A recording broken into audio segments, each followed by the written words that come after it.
Yeah. I want to thank you if you're listening to me in the last hour, talking about a bunch of headlines, play some clips. Make sure you check that out. Fox News and MSNBC, Rachel's Maddow, have admitted that Ron Paul may or have already won Iowa. So that's good, finally getting it on the media. And play a little clip from CNN. You can check that out on my Paco757 YouTube page. You can check me out at Facebook at Paco Elijah. And also on Twitter, Occupy the MSM. So let's see here. Let's see. We also talked about Newt Gingrich maybe dropping out. So that's really great. Be down to 2, which is what we need. And let's see here.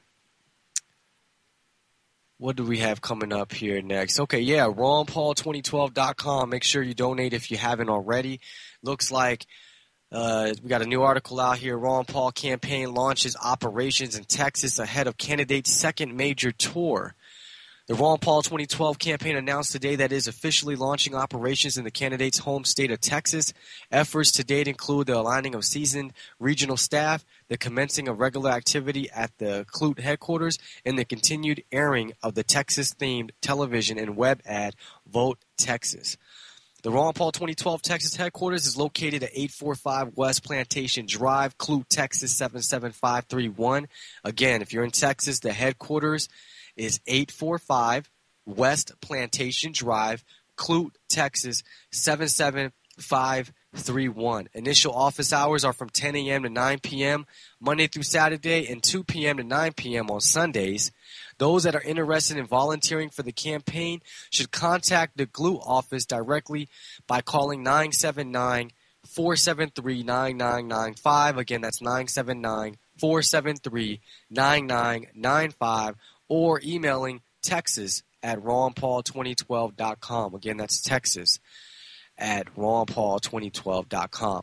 It says here, tomorrow the 12th term congressman begins a second 3-day campaign swing in the Lone Star State.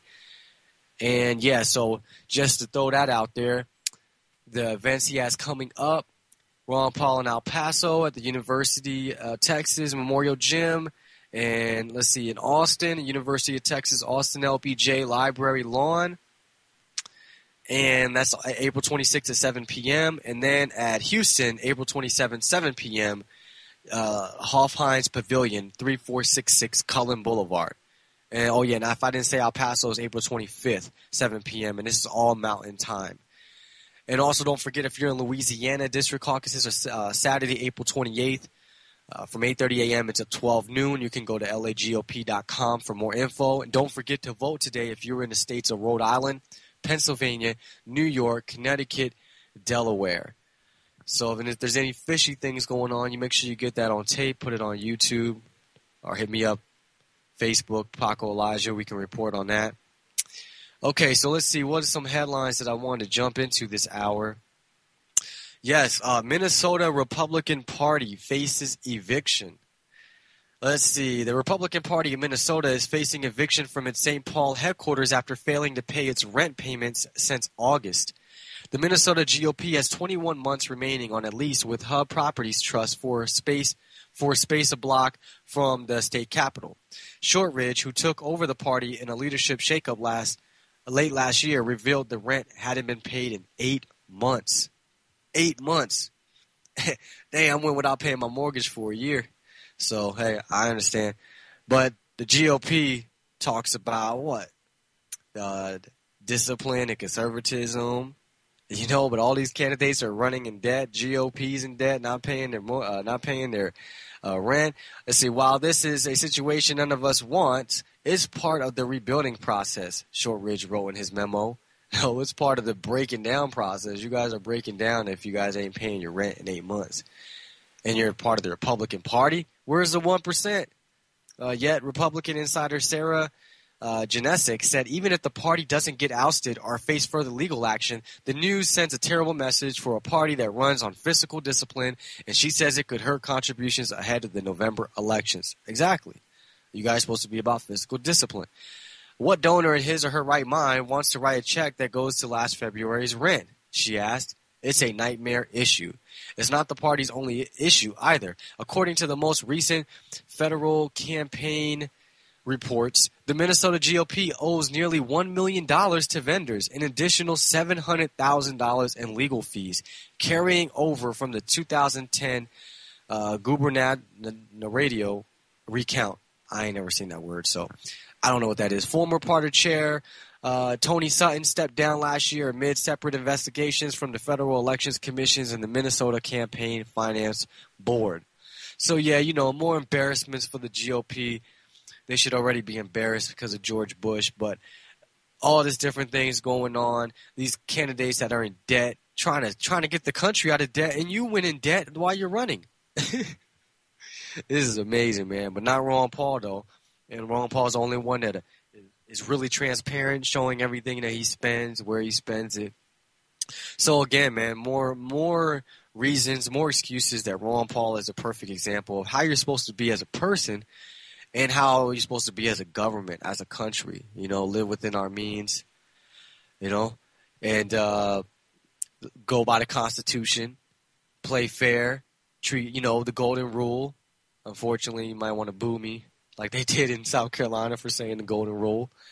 Let's see, what else we got here? Russia and the U.S. to hold joint anti-terror drills. This was reported back on April 19th. A detachment from the Russian airborne assault forces will go to the United States in May for a joint anti-terror exercise. Defense Ministry spokesman Alexander said on Thursday, the exercise will take place between May 24th and the 31st at Fort Carson, Colorado. Let's see. This is the first time such an exercise is being held, he said. The AAF will contribute a special task group that will exercise with U.S. Special Service weapons. The Russian group will arrive a week before the start of the drills, he added.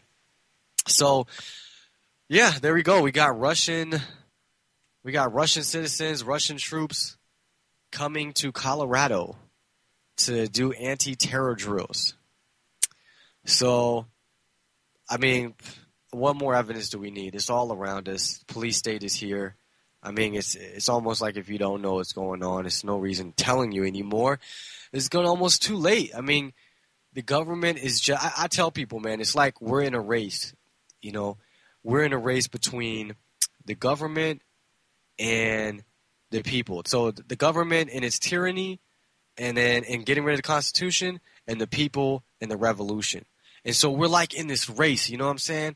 And I feel like we're losing, but we have the momentum. And the reason why we're losing is because the government is passing so many laws, doing so many things against the Constitution, and we're unable to stop it. We're not stopping a lot of it. A lot of it's being passed, a lot of it's being used, a lot of police brutality that no one's being held accountable, a lot of government corruption, no one's being held accountable, Federal Reserve corruption, all types of corruption. And so to me, it's just a race. They're trying to make things as bad as possible, and we're trying to expose things as much as possible.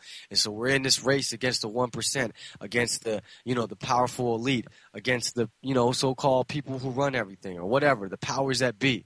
And so we got to hurry it up. Yeah, we do got the momentum. Yes, we do. A lot of people are waking up, and it's happening at a very fast rate, but nonetheless, it needs to happen faster, Otherwise, you're going to be walking outside and see Russians outside, or Chinese troops or whoever outside of your house, on your block. Can't drive through the red light without being stopped and checked or something. It's the police state that we're coming to, so you can expect it.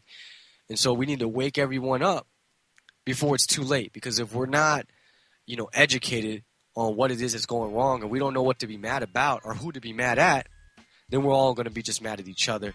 And then they're going to take over all of us. And we'll just be just like sheep, basically. So we're coming up to the break. I'm your host, Paco. You're listening to Occupy the Media, and we'll be back.